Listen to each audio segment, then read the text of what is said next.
Hey y'all, it's Mike with True American Craftsman, and in today's video I'm going to show you how I make my Patriot wood wax.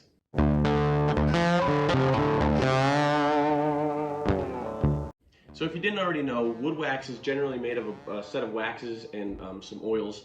There's a lot of varieties out there. This one here specifically is a food grade wood wax, which means we'll be using organic beeswax and food grade mineral oil. And because it's food grade, it makes perfect wax for cutting boards, coasters, or any other item that comes in contact with food. There are other types of waxes on the market. They're usually made with like a paraffin wax or non-food grade oil, and those are great for furniture, such as like the shelves, the hexagon shelves. I use my homemade furniture wax for that. For this today's purposes, we're going to be doing it all food grade so we can put it on some cutting boards.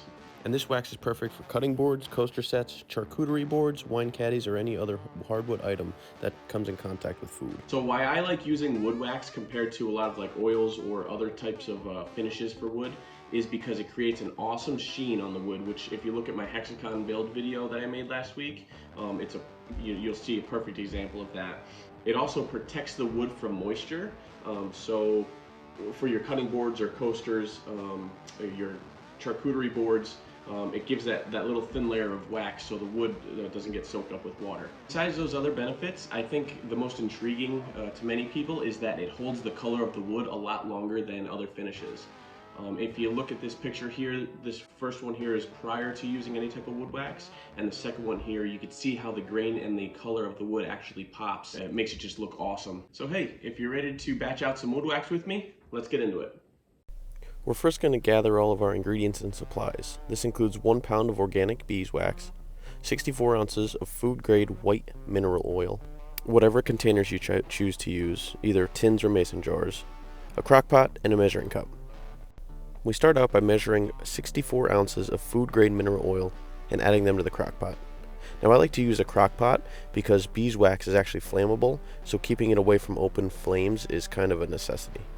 It could take a little longer depending on what crock pot you use, but I feel it's a lot safer than the double boil method. Once all 64 ounces of food grade mineral oil are in the crock pot, we add the 1 pound of organic white beeswax. Now I use the pellets because it's a lot easier to melt and you don't have to worry about chopping up a block, and the white beeswax prevents any yellow tint to your wax. Once both ingredients are in the crock pot, you set the lid on and turn the crock pot to the desired temperature. I set mine to high because it's a small one and it kind of takes a while. And while that's cooking, we go ahead and multitask by getting our tins or mason jars laid out. Now I like to lay a couple layers of paper towel down, that way in case anything spills it'll catch it, and it'll keep my table from getting all waxy. Every once in a while you want to go back to the crock pot and give it a little stir.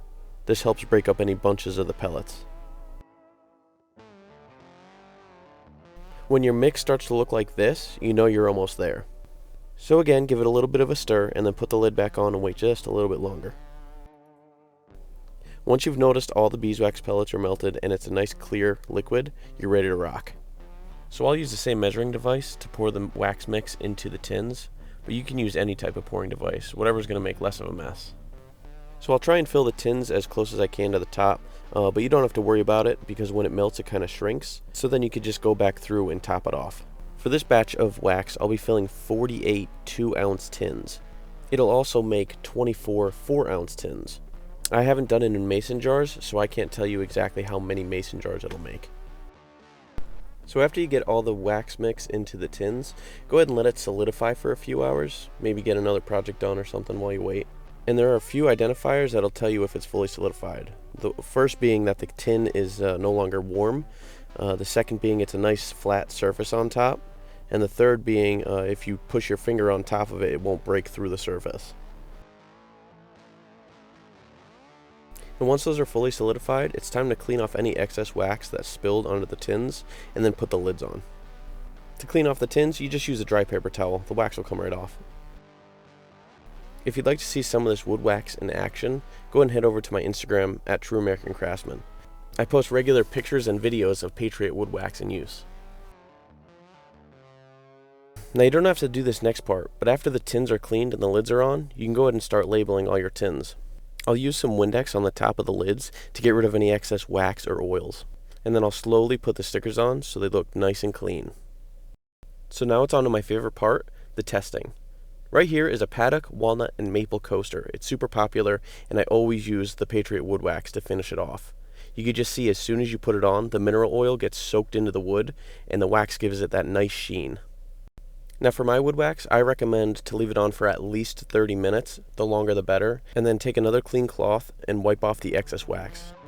And here's your final product.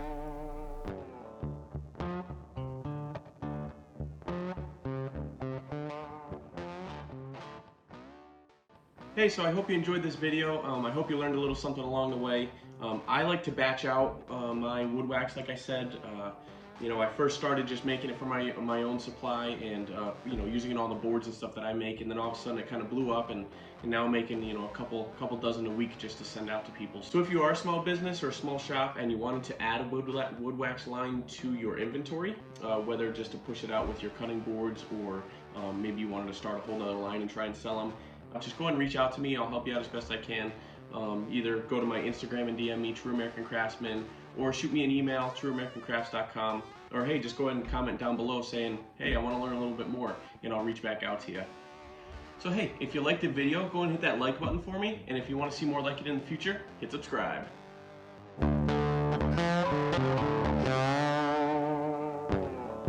Hey, so if you're interested in a PDF download for this exact recipe, go ahead and head over to trueamericancraftsman.com, click on Patriot Wood Wax, and you'll see a download there. As soon as you get it, it'll automatically download to your email, and you'll have it, and you can start batching out your own.